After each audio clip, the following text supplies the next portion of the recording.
استقيموا واعتدلوا سووا صفوفكم وإن التسبيح في الصف تمام الصلاة الجلوس كفاية sempurna sholat isya. Allahu Akbar.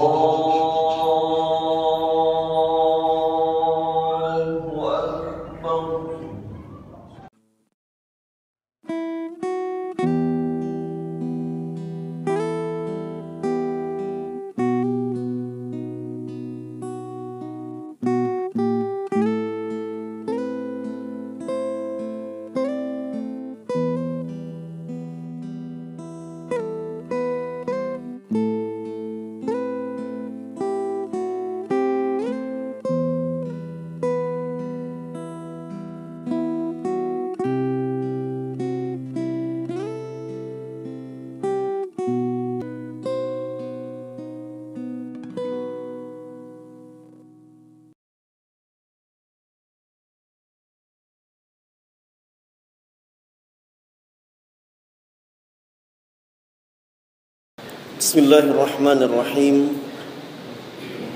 Assalamualaikum warahmatullahi wabarakatuh.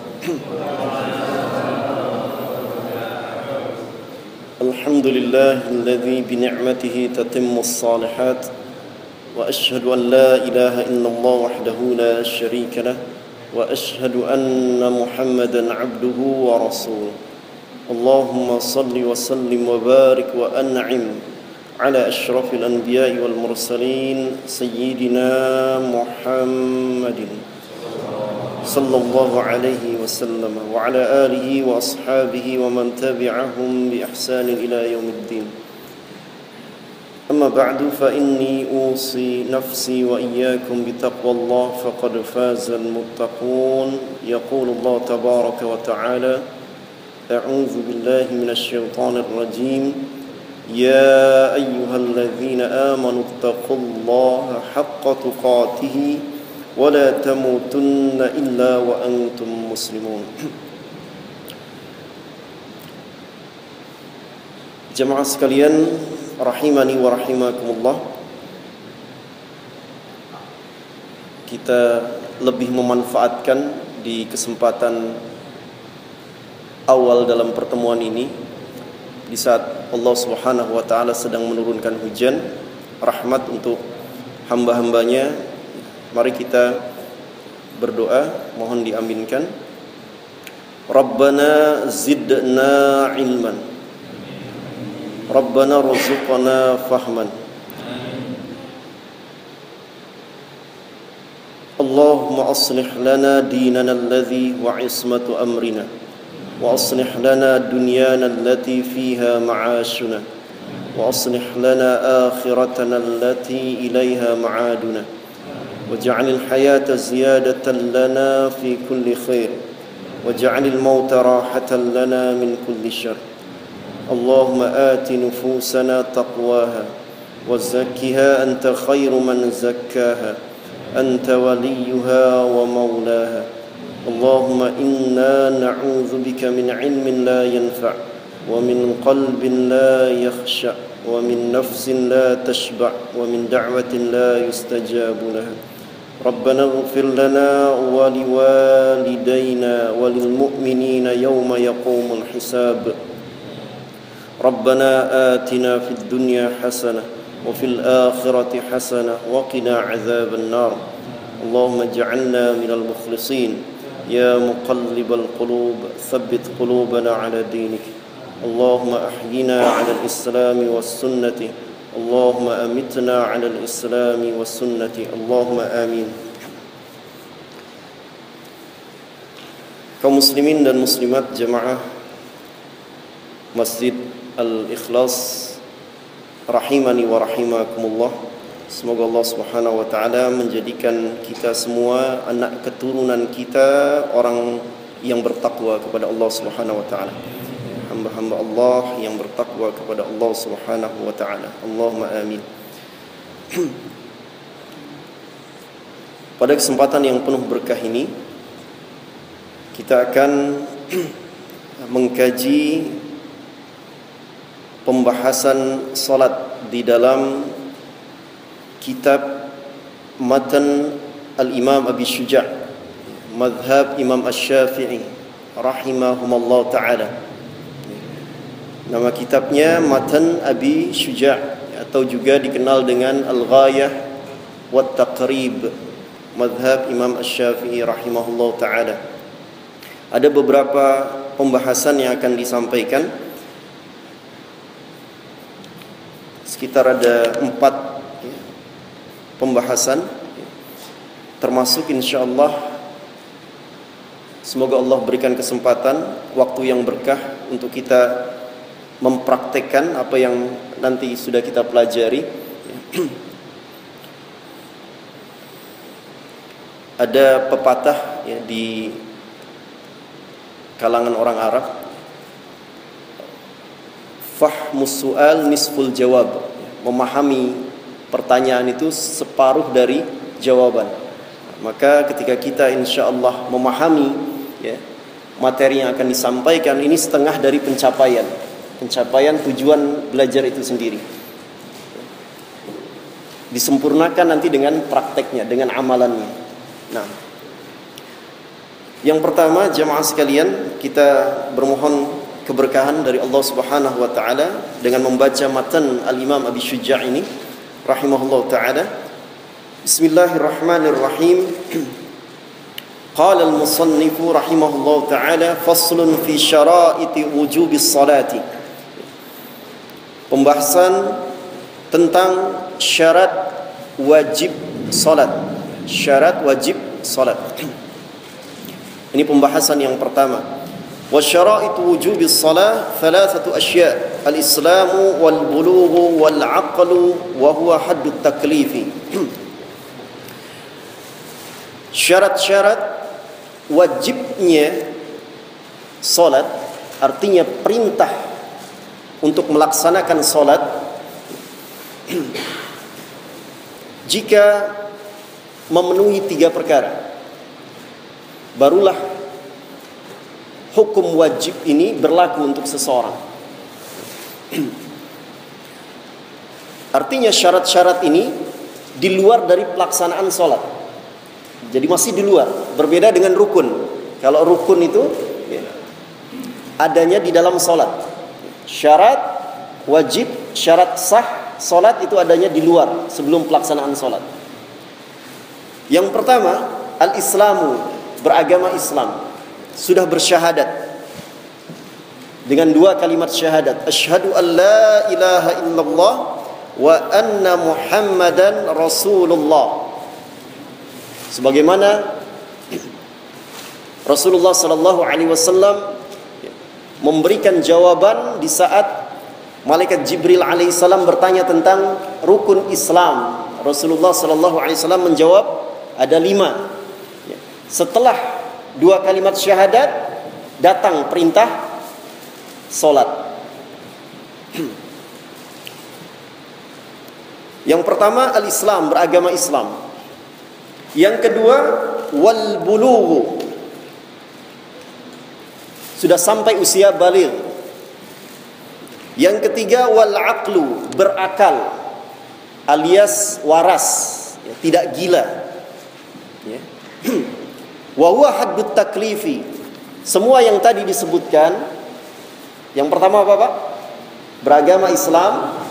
Yang kedua sudah sampai usia baligh, baik laki-laki maupun perempuan. Yang ketiga tidak gila. Semuanya ini merupakan batasan at-taklif, pembebanan hukum.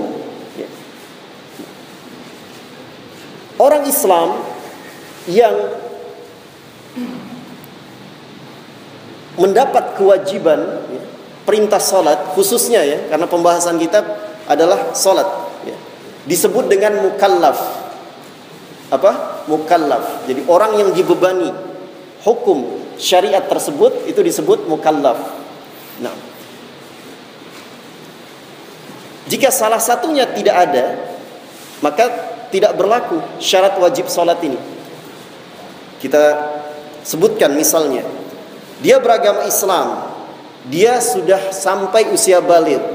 Untuk laki-laki, usia balighnya berapa? Ya, kalau sudah mimpi basah, ya, bukan ngompol ya, mimpi basah. Misalnya usia 12 tahun sudah mimpi basah, sudah sampai usia baligh. Maksimal, nah ini maksimal, ya. Di dalam mazhab Imam Asy-Syafi'i rahimahullah taala, maksimal usia 15 tahun. Jadi kalau usia 15 tahun belum juga mimpi basah, itu sudah ya, masuk kepada mukallaf, dibebani hukum. Ya, baik laki maupun perempuan. 15 tahun. Jadi kalau perempuan misalnya ya, sampai usia 15 tahun belum haid, ya, di atas 15 tahun baru haid, ya, maka di usia 15 tahun itu sudah berlaku hadut taklif ini, pembebanan hukum syariat. Di dalam mazhab Imam Asy-Syafi'i rahimahullah ta'ala, dia beragama Islam, dia baligh, tapi gila, tidak waras, gugur hukum wajibnya salat.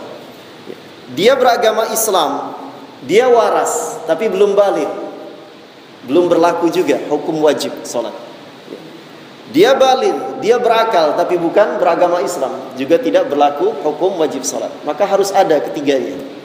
Naam. Ini pembahasan yang pertama. Ini supaya kita ada waktu untuk praktek nanti Ustaz. Masya Allah. Baik. Nah, ada. Kalau kita membaca hadis-hadis Nabi SAW, jadi para ulama beristinbat, ya, mengambil yakni hukum ya, dari hadis-hadis Nabi SAW, ya, selain dari Al-Quran. Ada seorang sahabat Nabi SAW, Ibnu Umar kalau tidak salah, radhiyallahu anhuma, di usia 14 tahun dia mau ikut berperang. Masya Allah, di usia itu mau ikut berperang ya. Luar biasa semangat untuk jihad di jalan Allah Subhanahu wa taala. Jadi agama Islam ini jamaah sekalian dijaga oleh Allah Subhanahu wa taala dengan dua pilar yang sangat agung di sisi Allah Subhanahu wa taala. Pertama, jihad di jalan Allah. Yang kedua dengan ilmu. Jadi agama Islam, syariat Islam ini dijaga kata para ulama dengan dua pilar itu. Dengan jihad di jalan Allah, yang kedua dengan ilmu. Makanya para ulama kita disebut dengan warasatul anbiya, ya, ahli waris para nabi. Karena para nabi tidak mewariskan ya, harta qarun, ya, dinar, dirham, rupiah dan seterusnya, tapi mewariskan ilmu. Naam. Maka Nabi SAW ya, suruh dia pulang ya. Kembali lagi setelah 15 tahun. Tahun depannya balik lagi. Jadi tidak down mentalnya ya, tidak turun mentalnya, tidak kendor ya. Tidak tergoda dengan urusan duniawi, dengan kenikmatan duniawi. Jadi tahun depannya balik lagi dan ikut berperang. Ini menunjukkan kata para ulama, ini para ulama tidak hanya dalam mazhab Imam Asy-Syafi'i ya, beristinbat bahwa usia baligh itu maksimal, yakni hadut taklifnya usia 15 tahun. Begitupun dengan perempuan, dibawa ke hadis ini. Wallahu taala a'la wa a'lam. Baik. Itu pembahasan pertama ya, tentang syarat wajib salat. Yang kedua ya, tentang faslun fi syara'itis salah. Pembahasan tentang syarat sahnya salat. Ini terkait dengan ya, ketentuan yang wajib dipenuhi sebelum salat itu dilaksanakan. Bismillahirrahmanirrahim. Kita berharap keberkahan dengan membaca matan Al-Imam Abi Syuja', keberkahan dari Allah Subhanahu wa taala. Qala al-musannifu faslun fi syara'itis salah. Wa syara'itus salah qabla ad-dukhuli fiha khamsatu asya'. Taharatul a'dha'i minal hadathi wan najasi wa satrul 'aurati bilibasin tahirin wal wuqufu 'ala makanin tahirin wal 'ilmu bidukhulil waqti wastiqbalul qiblah wa yajuzu tarkul istiqbali fi halatain fi syiddatil khauf wa fi nafilah fi safari ala rahilati. Pembahasan yang kedua tentang syarat sahnya salat. Jika syarat-syarat ini hilang salah satunya, maka salat tidak sah. Salat tidak sah. Naam. Disebutkan oleh Al-Imam Abu Syuja' rahimahullah ta'ala, Al-Imam Ahmad bin Al-Husain bin Ahmad Al-Asfahani ghafarallahu lahu wa rahimahu rahmatan wasi'ah, ada lima perkara terkait dengan syarat sahnya salat. Pertama, taharatul a'dha'i minal hadathi wan najas. Sucinya anggota badan dari hadas dan najis.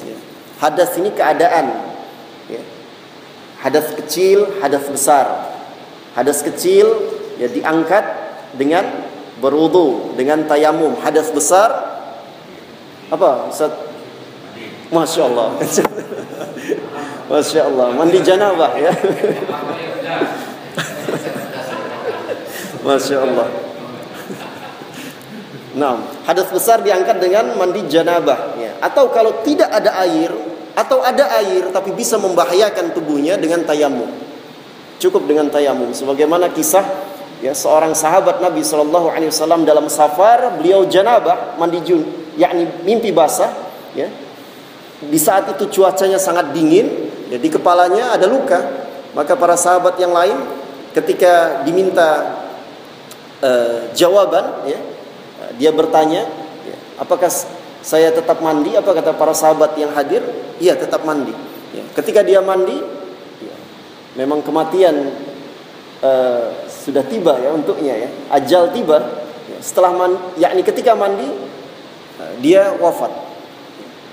Maka kasus ini sampai kepada Nabi sallallahu alaihi wasallam, maka Nabi sallallahu alaihi wasallam marah dengan apa yang terjadi itu. Jadi ketika ada air di saat hadas besar namun membahayakan dirinya, maka diperbolehkan tayamum. Tayamum biasa Pak, seperti kalau tidak ada air pada waktu wudu, bukan guling-guling ya. Bukan guling-guling di tanah atau di pasir, enggak. Nah, ditanyakan itu Ustaz. Jadi tayamumnya orang dalam kondisi yang harus guling-guling kan? Lah. Enggak. Tapi yang jelas dibersihkan kemaluannya dibersihkan kemudian baru tayamum. Nah, jadi yang pertama itu terkait dengan syarat sah salat sucinya badan dari hadas besar dan kecil dan najis Najis sudah kita pelajari ada berapa? 3. Mughalladzah, mutawassithah dan mukhaffafah. Mughalladzah akibat anjing dan babi ini ada pembahasan khusus. Mutawassithah najis pada umumnya air kencing dan seterusnya. Najis mukhaffafah air kencing bayi laki-laki yang hanya makan ASI yang hanya minum ASI, belum makan yang lain. Baik.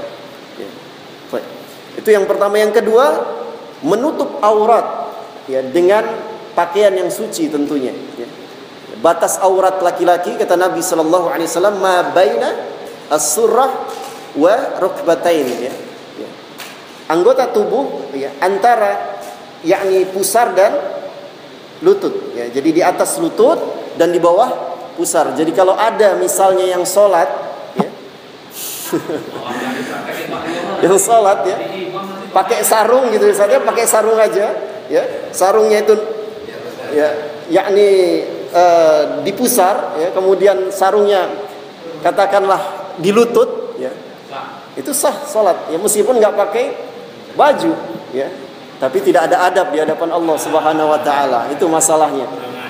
Kurang adab Kita manusia yang melihatnya saja nggak berkenan gitu apalagi Allah Subhanahu wa taala. Tapi kalau berbicara sah-sah, apalagi di saat genting ini kita berbicara di saat genting misalnya. Naam, bisa jadi orang tinggal di pedalaman rumahnya terbakar hanya menyisakan kain yang ada gitu kan. dia harus tetap melaksanakan sholat, ya, wajib tetap melaksanakan sholat. Maka dengan kain seadanya sah selama menutupi aurat. Ya. Tapi adabnya, sebagaimana Allah Subhanahu wa taala berfirman dalam surah Al-A'raf ayat 31. Ya bani Adam, khudhu zinatakum 'inda kulli masjid. Wahai anak Adam, wahai manusia, khudhu, ambillah, zinatakum, pakailah perhiasan kalian ketika memasuki masjid untuk beribadah. Perhiasan di sini para ulama menafsirkan, ya, pakaian yang terbaik, pakaian yang layak, yang menutupi aurat dan seterusnya. Baik. Yang berikutnya wal wuqufu ala makanin tahir. Tempat sholat yang dia gunakan, ya, dalam keadaan suci dari najis, ya. Ini yang ketiga. Yang keempat, wal ilmu bidukhulil waqt, ya. Sudah masuk waktunya. Dalam surah An-Nisa ayat 103 Allah Subhanahu wa taala berfirman dengan tegas, "Innas salata kanat 'alal mu'minina kitaban mawquta." Ya, sesungguhnya, ya, salat itu atas orang-orang yang beriman sudah jelas waktunya, sudah ditetapkan waktunya. Nah, wastiqbalul qiblah, dan yang terakhir adalah menghadap qiblat. Dalam surah Al-Baqarah ayat 144, fawalli wajhaka syatral masjidil haram, dan ini sudah dijelaskan oleh guru kita, ya, Ustaz Ikhwani hafizahullah taala. Menghadap qiblat. Baik. Di sini ada catatan oleh Al-Imam Abu Syuja rahimahullah taala bahwa boleh meninggalkan, ya, yakni tidak menghadap ke kiblat, ya, tidak menghadap ke kiblat saat dua kondisi. Ini dalam mazhab Imam Asy-Syafi'i. Yang pertama, ya, ketika diselimuti rasa takut yang luar biasa. Ya. Misal ketika terjadi apa? Pertempuran. Gitu kan? Terjadi pertempuran. Maka ketika itu, ya, dia cukup memulai sholat menghadap kiblat, ya, seterusnya, ya, maka tidak mengapa tidak menghadap ke kiblat, ya, tidak mengapa tidak menghadap ke kiblat. Itu yang pertama. Yang kedua, ya, di saat sholat sunnah, ya, wa fin nafilah fis safar, di saat sholat sunnah ketika safar, ketika sedang berpergian, ya, di atas kendaraan, sebagaimana Nabi Shallallahu Alaihi Wasallam, ya, mempraktekannya. Nabi Shallallahu Alaihi Wasallam ketika memulai sholat, ya, beliau menghadap ke kiblat, namun kemudian seterusnya beliau berada di atas binatang tunggangannya. Ya. Kemana binatang tunggangan itu pergi, ya, beliau yakni tidak disitulah yakni menghadap, disitulah sholat beliau menghadap. Ini dalam dua keadaan itu, ya. Jadi di saat diselimuti rasa takut luar biasa, dan yang kedua ketika sholat sunnah di saat safar. Ini pembahasan yang kedua. Pembahasan yang ketiga ini terkait dengan rukun sholat. Ini jamaah sekalian, rukun sholat, dan yang terakhir nanti terkait dengan yakni sunnah ab'ad, ya, dan sunnah hay'ah. Ya, jadi dalam mazhab Imam Asy-Syafi'i rahimahullah dijelaskan ini. Yang ketiga, faslun fi arkanis shalah. Ini saya langsung membacanya. Pembahasan ketiga terkait dengan rukun-rukun salat. Di sini disebutkan ada 18 rukun. Ya. Namun sesungguhnya nanti ada satu rukun yang para ulama dari mazhab Imam Asy-Syafi'i, ya, itu yakni tidak sependapat, ya, dengan apa yang dituliskan oleh Al-Imam Abu Syuja rahimahullah taala. Ya, jadi mayoritas ulama dalam mazhab Imam Asy-Syafi'i, ya, menyatakan hanya 17 rukun saja. Ya. Yang pertama adalah an-niyah, niat. Ya. Ini terlepas dari ada yang melafazkan, ada yang tidak, ya. Tapi yang jelas niat itu merupakan rukun di dalam salat. Kedua, ya, berdiri, ya.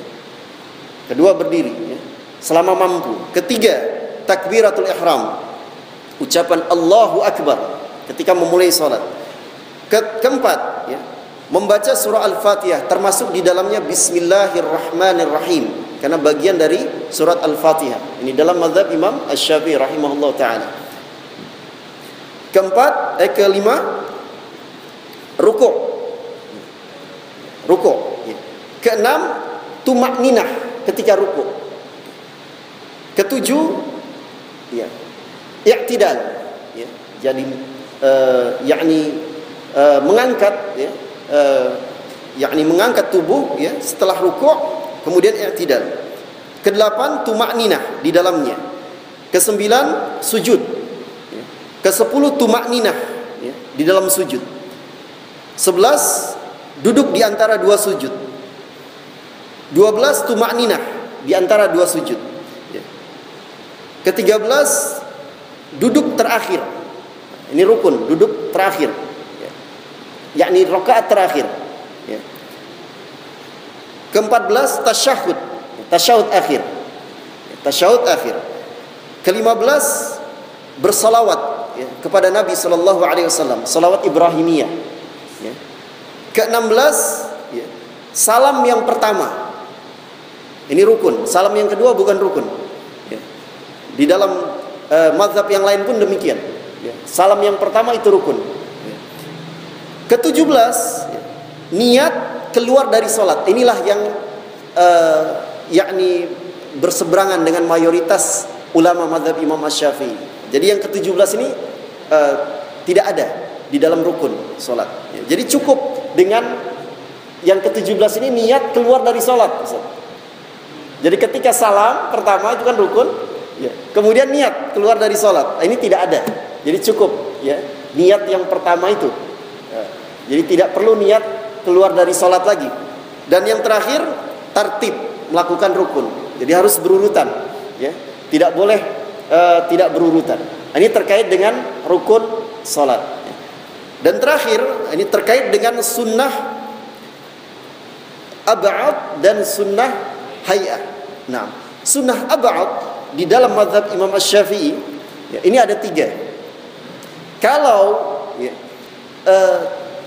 tidak sengaja ditinggalkan, maka wajib sujud sahwi. Wajib sujud sahwi, harus dilakukan sujud sahwi. Ya. Di antaranya adalah pertama, sunnah ab'ad, ini istilahnya ab'ad, pakai do, ab'ad. Pertama adalah tasyahud awal. Jadi kalau, ya, di dalam salat, ya, seorang imam keburu berdiri, sudah berdiri tegak, ya, sementara makmum sudah mengucapkan subhanallah, subhanallah, ya, yang perempuan menepuk telapak tangannya, ya. Imam tidak fokus, ya, dengan apa yang diperingatkan makmum, dia berdiri tegak. Ini kan sudah tasyahud awalnya sudah lewat, ya. Maka ketika sebelum salam, ya, dia sujud sahwi terlebih dahulu. Ya, sujud sahwi terlebih dahulu. Ini sunnah ab'ad yang pertama. Sunnah ab'ad yang kedua, kunut subuh.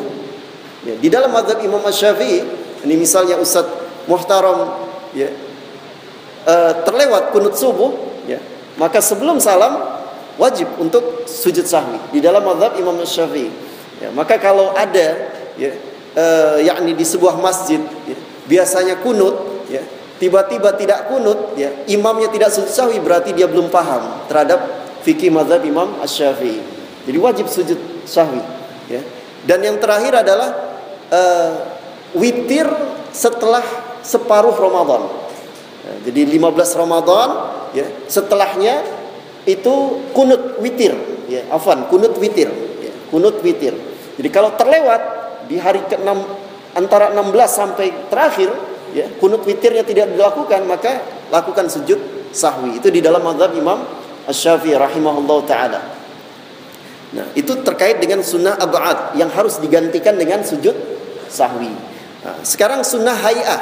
Ini sunnah hay'ah ini nggak perlu, ya, kalau terlewat tidak dilakukan, nggak perlu diganti dengan sujud sahwi.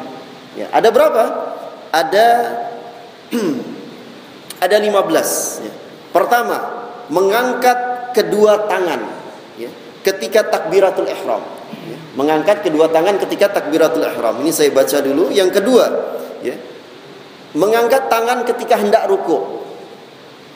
Yang ketiga, ya, mengangkat tangan ketika bangkit dari rukuk. Ya, tidak.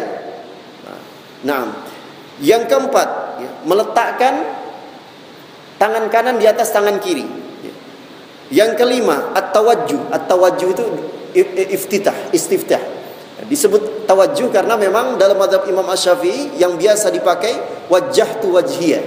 Makanya disampaikan, ya, sebagian kaum muslimin, ya, di Indonesia memulainya dengan inni wajjahtu wajhiyah.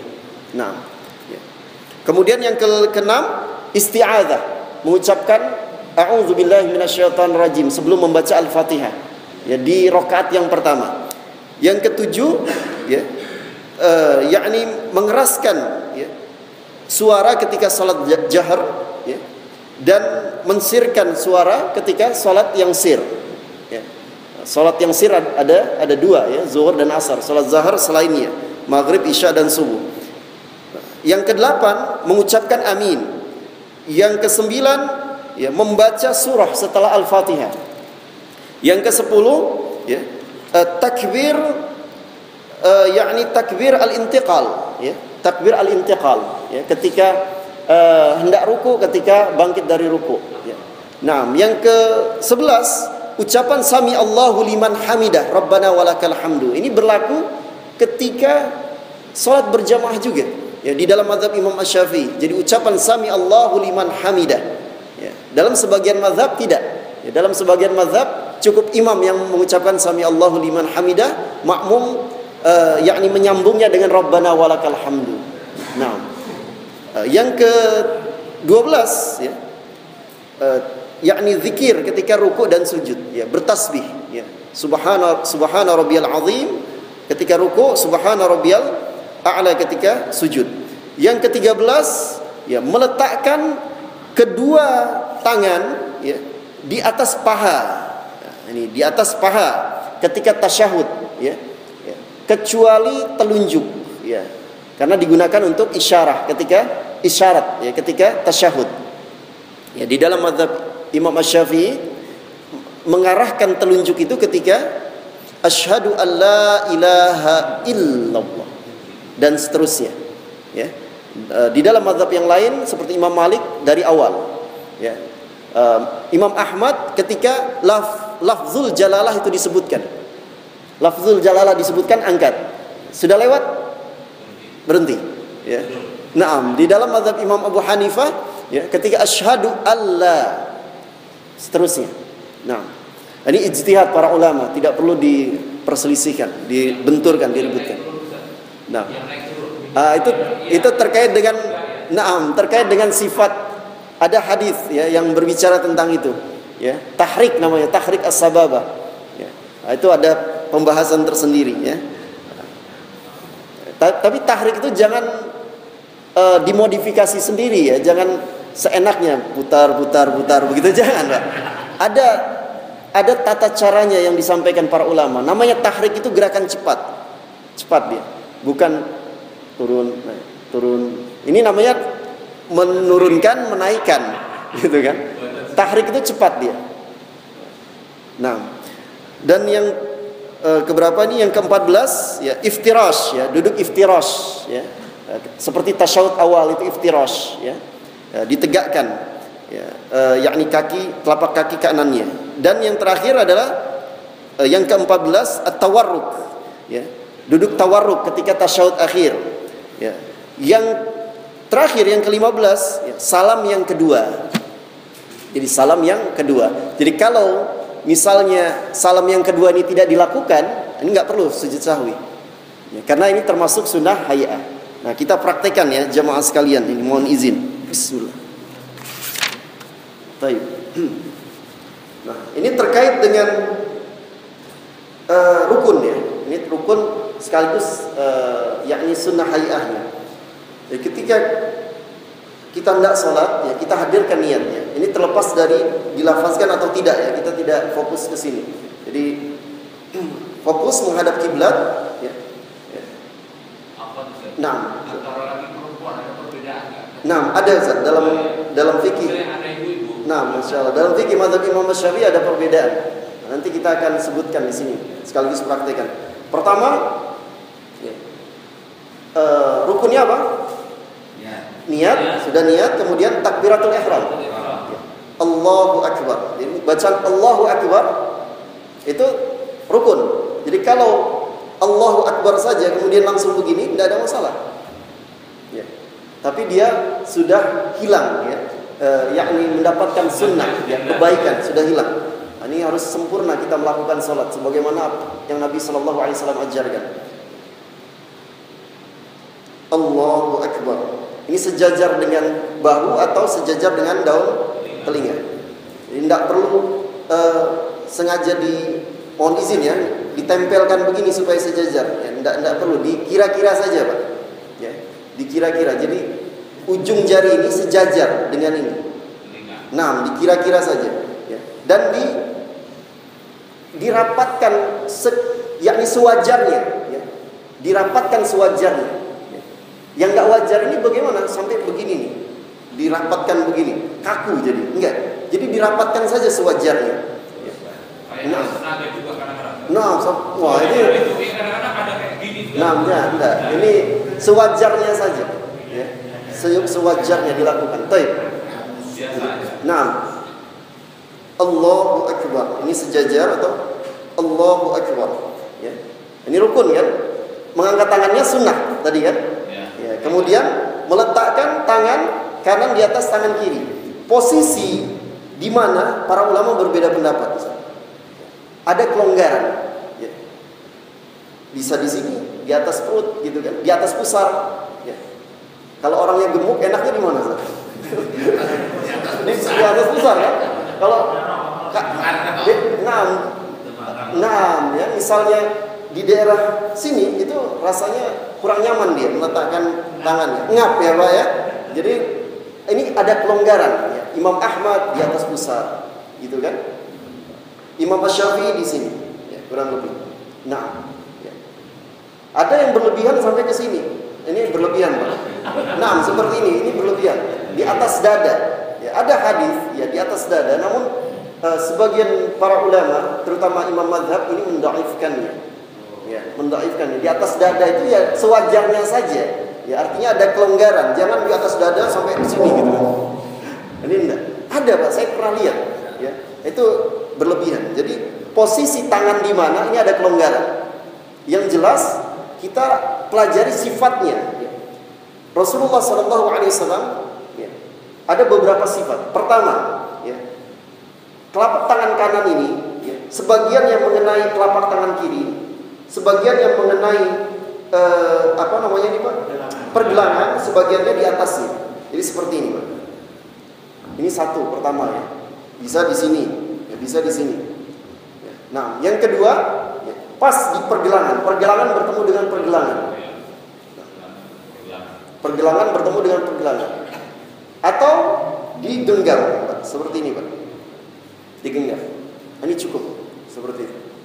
Nah, ini yang datang dari beberapa hadis terkait dengan meletakkan tangan di atas, tangan kanan di atas tangan kiri. Yang miring belum ada Pak. Yang miring. Yang miring seperti ini. Nah, wallahu taala a'la wa a'lam ya. Nah.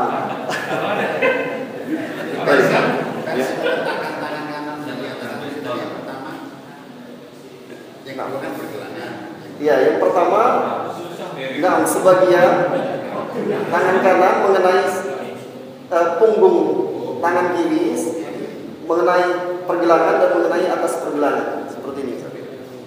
Nah, baik. Ini supaya kita bisa selesai ya. Kedua, berikutnya, ya. Berikut ini terkait dengan gerakan ya. Karena berapa menit lagi kan? Nah, terkait dengan gerakan ya. Kemudian mengangkat tangan yang kedua ketika apa? Ketika hendak rukuk. Nah, ini ada sebagian saya perhatikan ya. Yakni teman-teman kita dari saudara-saudara kita dari kalangan Nahdlatul Ulama Nahdliyin itu kan yakni bermadzhab Imam Syafi'i ya, rahimahullah taala. Tapi ketika praktek salatnya ketika hendak rukuk tidak diangkat tangannya. Nah ini hendaknya kembali kepada yakni fikih mazhab Imam Syafi'i. Nah, jadi ketika hendak rukuk kita angkat. Allahu Akbar. Nah, ini yang ingin saya sampaikan, Pak. Tumakninah ketika rukuk. Posisi telapak tangan ini mencengkram lutut, mencengkram lutut, mencengkram lutut, ya. Kemudian punggung sejajar dengan, yakni kepala sejajar dengan punggung. Ya. Bagaimana caranya? Jangan lihat ke sini, Pak. Kalau lihat ke sini, ini, nah, bismillah.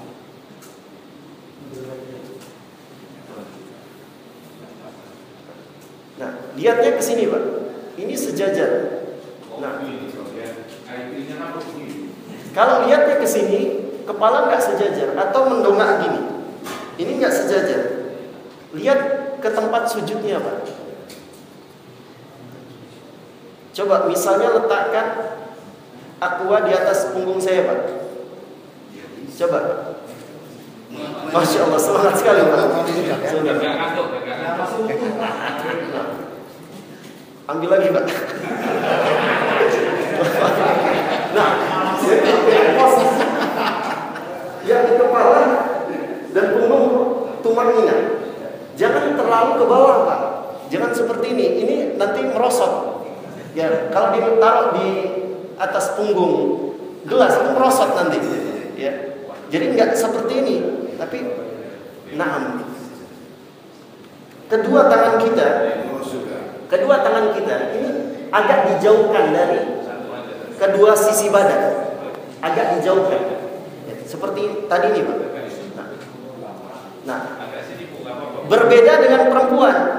Nah, ini pertanyaan ibu-ibu, berbeda dengan perempuan. Kalau perempuan di dalam mazhab Imam Syafi'i ini dirapatkan dengan paha, dirapatkan dia dengan paha. Enggak direnggangkan. Kalau untuk laki-laki direnggangkan. Ya, yakni renggang dari kedua sisi tubuhnya. Ini ketika rukuk, ya.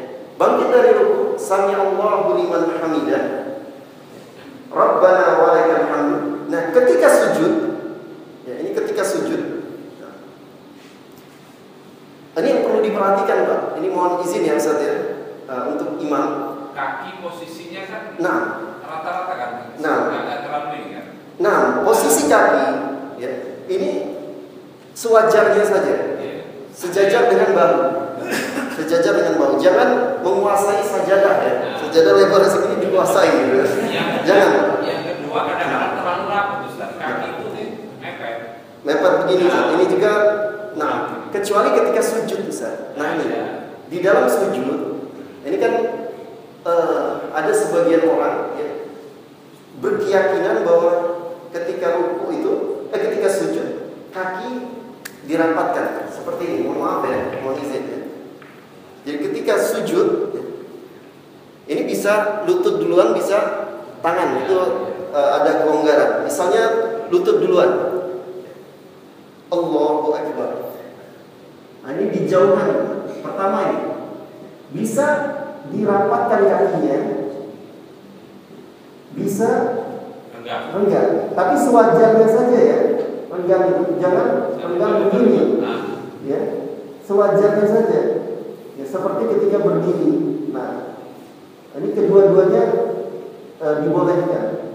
Bisa rapat, bisa renggang, tapi sewajarnya. Nah, fokus kita ketika sujud, 7 anggota tubuh itu ya, menyentuh tanah atau lantai.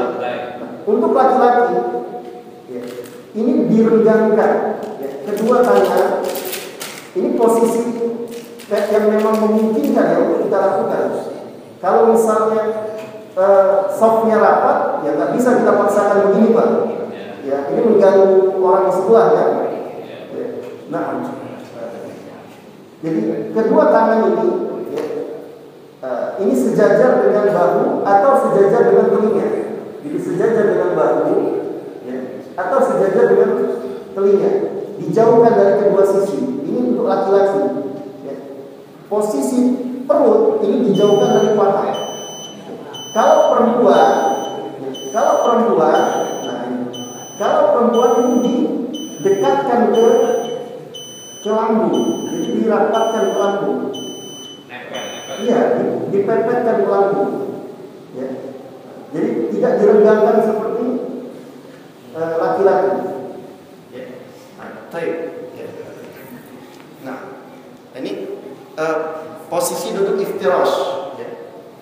Sebagaimana yang kita ketahui. Baik.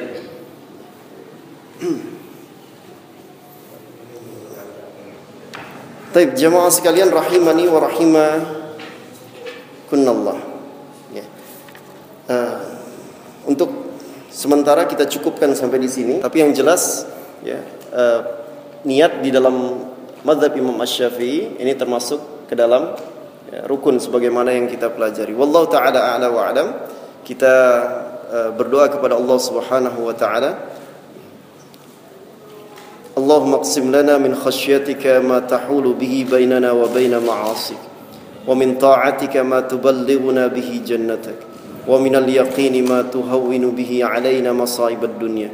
Allahumma matti'na bi asma'ina wa absarina wa quwwatina ma ahyaytana waj'alhu al-waritha minna waj'al tha'rana 'ala man zalamana wansurna 'ala man 'adana wa la taj'al musibatana fi dinina wa la taj'al ad-dunya akbara hammina ولا مبلغ علمنا ولا تسلط علينا من لم يرحمنا وصلى الله وسلم على نبينا محمد والحمد لله رب العالمين سبحانك اللهم وبحمدك أشهد أن لا إله إلا أنت أستغفرك وأتوب إليك. السلام عليكم ورحمة الله وبركاته.